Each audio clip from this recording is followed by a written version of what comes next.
Hello aspirants, welcome to ఏకేఎస్ఐఎస్ academy daily current affairs. So ముందుగా మీ అందరికీ ఉగాది అలాగే రంజాన్ శుభాకాంక్షలు. సో ముందుగా నేను ఇచ్చినటువంటి టాపిక్ చూస్తే the answer to this question is all of the above, D అన్నీ. What is the to improve the access to abortion care. ఇంకా ఈరోజు టాపిక్ వచ్చేసి ఎనర్జీ స్టాటిస్టిక్స్ ఇండియా 2025 రిపోర్ట్ వచ్చింది. సో ఈ రిపోర్ట్లో మనకి భారతదేశానికి సంబంధించినటువంటి విద్యుత్ రంగం గురించి కొన్ని అంశాలు చెప్పారు. సో ఖచ్చితంగా మనకి ఎగ్జామినేషన్లో వెరీ రెగ్యులర్గా ఈ క్వశ్చన్స్ వస్తూ ఉంటాయి.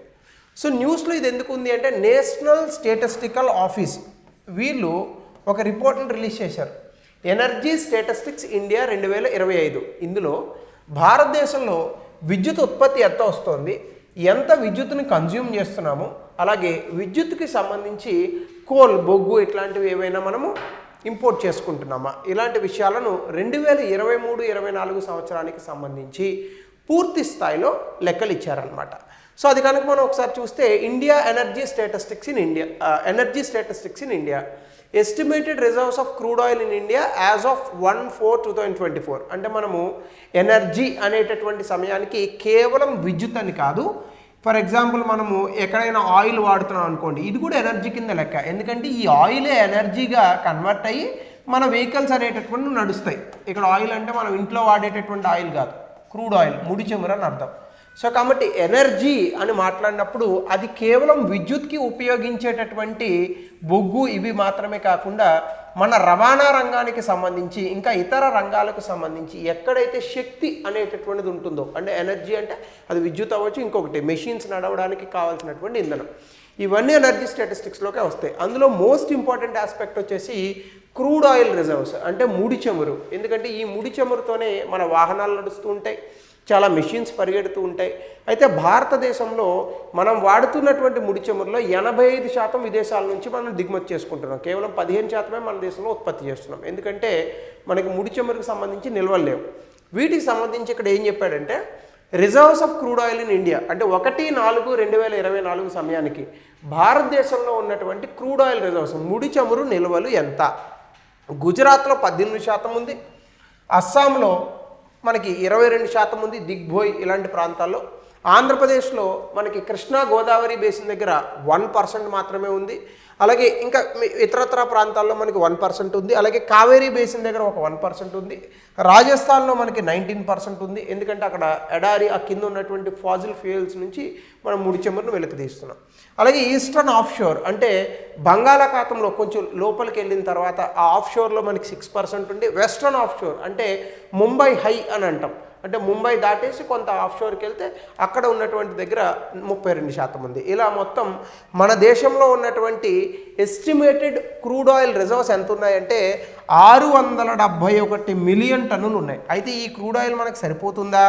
సరిపోదు. అలాగే దీనికి వెలికి తీసేటటువంటి టెక్నాలజీస్ కూడా ప్రపంచ దేశాలతో ఉన్నప్పటికీ కూడా మన దగ్గర ఉన్నటువంటి తక్కువ క్రూడ్ ఆయిల్ రిజర్వ్స్ కారణంగా మనం ఈ ఉత్పత్తి అనేటటువంటి చేయలేకపోతున్నాం.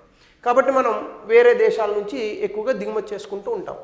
అయితే మనం ఇక్కడ కనుక ఒకసారి ప్రైమరీ ఎనర్జీ సప్లైకి సంబంధించి కనుక మీరు చూస్తే ఇక్కడ ప్రైమరీ ఎనర్జీ సప్లై అనేటటువంటిది 7.8% పెరిగింది. అంటే మనం దాదాపుగా 9 లక్షల పైచీలకు ఎనర్జీని మనం వాడుతున్నాం.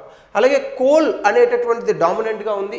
మనకి ఇన్స్టాల్డ్ కెపాసిటీలో కోల్ 55% ఉన్నప్పటికీ డొమెస్టిక్ ఎనర్జీ అంటే మనం వాడుతున్నటువంటి ఉత్పత్తిలో మాత్రం 79% నుంచి మన విద్యుత్ ఉత్పత్తి అంతా కూడా ఈ యొక్క బొగ్గు నుంచే వస్తుంది. అలాగే 60% అది మనకి టీపీఎస్ షేర్ అని కూడా చూపిస్తున్నాడు, అంటే టోటల్ ఎనర్జీ సప్లై అనమాట.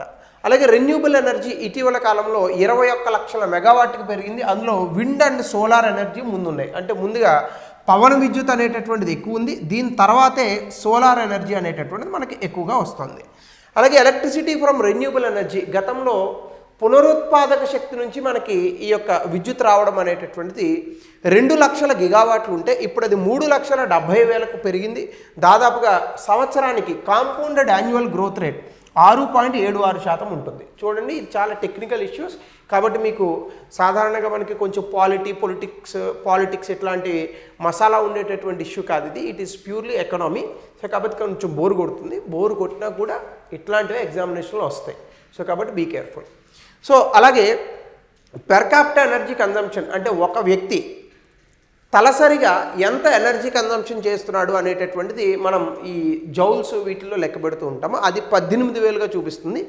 గత 10 సంవత్సరాల్లో ఇది 25% పెరుగుతుందని చెప్తున్నారు. అయితే ఎనర్జీ కన్జంప్షన్ గురించి మాట్లాడేటప్పుడు భారతదేశంలో ఉన్నటువంటి 140 కోట్ల మందిని దృష్టిలో ఉంచుకొని మనం మాట్లాడాలి. మిగతా దేశాల్లో అలా ఉండదు. మీరు అమెరికా లాంటి దేశాల్లో చూసారనుకోండి, ఉన్నటువంటి జనాభా 33 కోట్లే, కానీ ఎనర్జీ కన్జంప్షన్ భారతదేశం కన్నా చాలా ఎక్కువ చేస్తూ ఉంటుంది యునైటెడ్ స్టేట్స్. ఎందుకంటే వాళ్ళ లైట్స్ అన్నీ అలా ఎక్కువగా పెట్టేస్తుంటారు, బిజినెస్లన్నీ విపరీతంగా ఉన్నాయి, నడుస్తుంటుంది, ఇది వాళ్ళ దేశం అంట. నైట్ లైఫ్స్ ఉంటాయి, ఇంకొకటి. కానీ భారతదేశంలో 140 కోట్ల మందికి మనం ఇంత విద్యుత్ ఉత్పత్తిని కన్సిస్టెంట్గా ఇవ్వాలి అంటే it is a big thing. అలాగే estimated reserves of natural gas అంటే ఇందాకే చెప్పాను మీకు, కేవలం క్రూడ్ ఆయిల్ మాత్రమే కాదు. ఎనర్జీ అన్నప్పుడు బొగ్గు, క్రూడ్ ఆయిల్, గ్యాస్, జల విద్యుత్, రెన్యూబుల్ ఎనర్జీ, మళ్ళా రెన్యూబుల్ ఎనర్జీలో విండ్, సోలార్, అలాగే మనకి ఉన్నటువంటి ఇంకా క్లీన్ ఎనర్జీకి సంబంధించి న్యూక్లియర్ ఎనర్జీ, ఇవన్నీ చూడాలి. అయితే న్యాచురల్ గ్యాస్కి సంబంధించి మన దేశంలో మళ్ళీ మీకు ఇందాక చెప్పినటువంటి రాష్ట్రాలు ఎక్కువగా కనిపిస్తూ ఉంటే అస్సాంలో మనకి 15% ఉంది, ఆంధ్రప్రదేశ్లో అగైన్ కృష్ణా గోదావరి బేసిన్ 6%, తర్వాత గుజరాత్ మళ్ళీ 5%, రాజస్థాన్ 6%, తమిళనాడు 3%, త్రిపుర 3%, మధ్యప్రదేశ్ 2%, వెస్ట్ బెంగాల్లో 4%, ఈస్టర్న్ ఆఫ్ షోర్లో 24%, వెస్టర్న్ ఆఫ్ షోర్ ఇందాక చెప్పిన ముంబై హైలో 31. దీనికి సంబంధించి టోటల్ ఎస్టిమేటెడ్ రిజర్వ్స్ 1094 BCM ఉంది మనకి. సో కాబట్టి మనకున్నటువంటి గ్యాస్ అలాగే మనకున్నటువంటి ఆయిల్ ఈ రెండు కూడా ఇక్కడ మీకు ఎక్కువగా ఉన్నట్టు కనిపించినప్పటికీ అది చాలా తక్కువ మిగతా దేశాలతో పోల్చుకుంటే. అలాగే మన దేశంలో కన్జంప్షన్ అనేటటువంటిది అంటే మనం వాడుతున్న గ్యాస్ కానీ, పెట్రోల్ కానీ, డీజిల్ కానీ, క్రూడ్ ఆయిల్ కానీ, కిరోసిన్ కానీ ప్రతి సంవత్సరం పెరుగుతూనే ఉంటుంది. సో దానివల్ల మనం వేరే దేశాల నుంచి దిగుమతి చేసుకోవడం తప్పట్లేదు. అలాగే మనం చూస్తే పాజిటివ్స్ ఇన్ ద రిపోర్ట్, ఈ రిపోర్ట్లో ఇచ్చినటువంటి పాజిటివ్ అంశాలు ఏంటని చూస్తే రెన్యూబుల్ ఎనర్జీ పునరుత్పాదక శక్తి అనేటటువంటి చాలా వేగంగా పెరుగుతోంది. గతంలో 81,000 మెగావాట్లు 2015లో ఉన్నది 198,000 మెగావాట్లకి 2024లో పెరిగి కాంపౌండెడ్ యాన్యువల్ గ్రోత్ రేట్ 30% ఉంది. అయితే ఇందులో అత్యధికంగా విండ్ అండ్ సోలార్ ఎనర్జీ ఉన్నాయి. ఇందులో ఎక్కువగా ఏ రాష్ట్రాల్లో ఉన్నాయంటే రాజస్థాన్, గుజరాత్, మహారాష్ట్ర లీడింగ్ పొజిషన్లో ఉన్నాయి. 2 ఇండస్ట్రీ లెడ్ గ్రోత్ అంటే final energy use by industry అంటే పరిశ్రమలు విద్యుత్తుని వాడకం లేదా పరిశ్రమలు ఇంధనాన్ని వాడుకోవడం అనేటటువంటిది 13% చాలా వరకు పెరిగింది. పరిశ్రమలు ఎక్కువగా ఎనర్జీని వాడుకుంటున్నాయి అంటే ఎకనామిక్ ప్రొడక్టివిటీ లేదా ఎకనామిక్ ప్రొడక్షన్ ఈ రెండూ పెరుగుతున్నాయని అర్థం. ఉత్పత్తి మరియు ఉత్పాదకతలు అనేటటువంటివి పెరుగుదల నమోదవుతున్నాయని మనం అర్థం చేసుకోవాలి. సో దీనికి సంబంధించి 2.4 లక్షలు ఉంది, 3.1 లక్ష KTOE పెరిగింది, ఇది మనం గమనించదగ్గ విషయం. అలాగే T&D లాసెస్ అంటే ట్రాన్స్మిషన్ అండ్ డిస్ట్రిబ్యూషన్ లాసెస్. విద్యుత్ అనేటటువంటిది ఒక చోట ఉత్పత్తి చేసి దీన్ని వైర్ల ద్వారా వేరొక చోటకి ట్రాన్స్మిట్ చేస్తాం. ఈ మధ్యలో చాలా వరకు లూజ్ అవుతుంటుంది. అలాగే కొంతమంది దొంగతనంగా దీన్ని ఆ మీటర్లు తప్పు పెట్టి ఇంకొకటి చేసి అలాగే పిన్లు పెట్టి ఇవి పెట్టి ఆపుతూ ఉంటారనమాట. సో ఇట్లాంటి ట్రాన్స్మిషన్ అండ్ డిస్ట్రిబ్యూషన్ లాసెస్ అనేటటువంటివి గతంలో 23% ఉంటే ఇప్పుడు అది 17%కి తగ్గి సామర్థ్యం అనేటటువంటి దాన్ని బాగా పెంచారు. అలాగే renewable outperform fossil fuels in pace అంటే మనకి సాంప్రదాయ ఇంధనాల పెరుగుదల కన్నా పునరుత్పాదక శక్తి పెరుగుదల అనేటటువంటిది దీనికన్నా అది ఎక్కువగా ఉంది.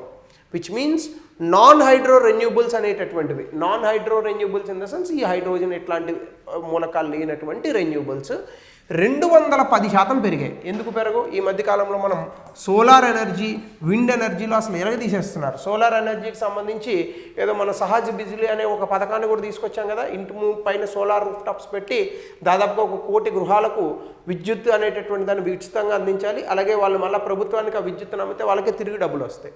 అలాగే ఇంప్రూవ్డ్ ఎనర్జీ ఇంటెన్సిటీ అనేటటువంటిది మీరు చూస్తే energy required per INR of GDP drop to 0.2 అంటే ఇక్కడ సింపుల్గా చూడండి, energy required per rupee of GDP అంటే మనము జీడిపిలో సంపాదిస్తున్న ప్రతి రూపాయికి ఎంత ఎనర్జీ కావాలి అంటే 0.21 మెగాజౌల్స్ కావాలి. సో ఇది ఇటీవల కాలంలో తగ్గింది అని అంటున్నారు. అంటే దాని అర్థం ఏంటి? మనకి decoupling of energy from growth అంటే జీడిపి పెరగడానికి ఎనర్జీ తాలూకా అవసరం అనేటటువంటి తగ్గుతోంది. గతంలో ఎలా ఉండేదంటే విద్యుత్ రంగం, అలాగే ఈ పెట్రోలు, డీజిలు, సో వీటి ద్వారా వెళ్ళేటటువంటి రంగాలు అంటే ఏదో ఫర్ ఎగ్జాంపుల్ రవాణా రంగమో లేదా మరొక ఏదైనా ఇండస్ట్రీయో, సో ఎక్కువగా మనకి ఎనర్జీ కారణంగానే జీడిపి వచ్చేది, కానీ ఇప్పుడు అది డీకప్లింగ్ అవుతుంది. ఎనర్జీ కారణంగా కాదు, కొత్తగా సర్వీస్ సెక్టర్ ఇట్లాంటివి కూడా వస్తున్నాయి, అవి మోర్ ఎఫిషియెంట్ ఉన్నాయి.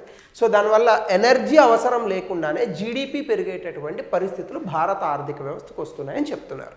అలాగే నెగిటివ్స్ కూడా ఏం చెప్తున్నారంటే, ఇన్ని జరుగుతున్నప్పటికీ మొత్తం విద్యుత్ ఉత్పత్తిలో 79% ఈ యొక్క బొగ్గు మీద ఆధారపడి ఉంటుంది. 60% టోటల్ సప్లైలో బొగ్గు ఉంటుంది. అలాగే non cooking coal alone 93% of coal production. మొత్తం ఈ యొక్క బొగ్గు ఉత్పత్తిలో 93% ఈజ్ నాన్ కుకింగ్ కోలే ఉంటుంది. దీని గురించి నేను గతంలో ఈ బొగ్గు చాలా హెవీగా ప్రొడ్యూస్ చేశారని ఒక క్లాస్ చేశాను, దాని వివరాలు అక్కడ ఉంటే ఒకసారి చూసుకోండి. అలాగే హెవీ ఇంపోర్ట్ రిలయన్స్ ఈ మధ్యకాలంలో 89%, లాస్ట్ ఇయర్ అయితే అంటే 22-23లో ఈ యొక్క ముడి చమురు 85%, ఇప్పుడు 89%కి పెరిగింది. అలాగే న్యాచురల్ గ్యాస్ 46% ఉంది. అలాగే బొగ్గు 25% ఉంది. మన దేశంలో బొగ్గు ఉన్నప్పటికీ హై గ్రేడెడ్ కూల్ అయినటువంటి యాంథ్రసైట్ లాంటి బొగ్గుల్ని మాత్రం మనం వేరే దేశాల నుంచి తెచ్చుకుంటూ ఉంటాం. అలాగే మనకి పెర్ క్యాపిటల్ ఎలక్ట్రిసిటీ అంటే ఒక మనిషి తలసరిగా ఎంత విద్యుత్తును వినియోగిస్తున్నాడు అనేది కనుక మనం చూస్తే, ఒక వ్యక్తి 1106 కిలోవాట్ పర్ పర్సన్ ఉంటే ప్రపంచవ్యాప్తంగా అది global average 3000 kilowatt per person ఉంటుంది, కిలోవాట్ అవర్ పర్ పర్సన్ ఉంటుంది. అంటే మనం ఏ రకంగా చూసుకున్నా ప్రపంచంలో ఒక సగటు వ్యక్తి విద్యుత్ వాడేటటువంటి దాంట్లో కేవలం 33% మాత్రమే భారతదేశంలో భారతీయులు వాడుతున్నారు. సో ఇది చాలా ఇబ్బందికరమైనటువంటి విషయం. అలాగే slow renewable share in actual generation అంటే కెపాసిటీ మొత్తంగా మీకు పునరుత్పాదక శక్తి దాని యొక్క గ్రోత్ ఎక్కువగా కనిపిస్తున్నప్పటికీ renewables mainstream total energy మిక్స్లో ఉండట్లేదు. అంటే పునరుత్పాదక శక్తి కారణంగా మనకి విద్యుత్ వినియోగం అనేటటువంటిది చాలా తక్కువగా ఉంటుంది. ఇది మనం గమనించాల్సిన మరో విషయం. అలాగే urban rural divide, rural consumption accessibility అనేటటువంటిది అర్బన్ ఏరియాస్తో పోలిస్తే చాలా దారుణంగా ఉంటుంది. మనకి సాధారణంగా పట్టణాల్లో కరెంటు పోదు, మీరు ఒక్కసారి గ్రామీణ ప్రాంతాలకు వెళ్ళి చూడండి, చాలా వరకు కూడా ఈ ఎలక్ట్రిసిటీ కనెక్షన్స్ అనేటటువంటివి ఇబ్బందుల్లో ఉంటాయి. అది ముఖ్యంగా ఉత్తరప్రదేశ్, బీహార్, జార్ఖండ్, రాజస్థాన్, ఒడిశా, మధ్యప్రదేశ్ లాంటి రాష్ట్రాల్లో చాలా ఎక్కువగా ఉన్నాయి. ఆంధ్ర, తెలంగాణ, తమిళనాడు, కేరళ, కర్ణాటక వీళ్ళతో పోలిస్తే పర్వాలేదు. సో కాబట్టి ఇది కూడా మనం చూడాలి. పెరుగుతున్నటువంటి డిమాండ్ మేరకు విద్యుత్ ఉత్పత్తిని చేసేటటువంటి పరిస్థితులు భారతదేశంలో పెరగాలి అంటే రెన్యూబుల్ ఎనర్జీతో పాటు ఇంకా కొత్త టెక్నాలజీస్, ముఖ్యంగా నాకు తెలిసినంత వరకు మన దేశంలో ఈ విద్యుత్ ఉత్పత్తికి సంబంధించి ఇంకా అద్భుతమైన విద్యుత్ వాడకం పెరగాలి అంటే న్యూక్లియర్ ఎనర్జీ తప్ప అసలు వేరే మార్గం లేదు. రెన్యూబుల్ ఎనర్జీ ఎప్పుడు కూడా రిలయబుల్ కాదండి. ఒకరోజు ఎండ రావచ్చు, రాకపోవచ్చు, గాలి రావచ్చు, రాకపోవచ్చు. న్యూక్లియర్ ఎనర్జీ క్లీనెస్ట్ ఎనర్జీ, తక్కువ ఖర్చులో వస్తుంది, మీకు యూనిట్ ₹1 వచ్చేస్తుంది.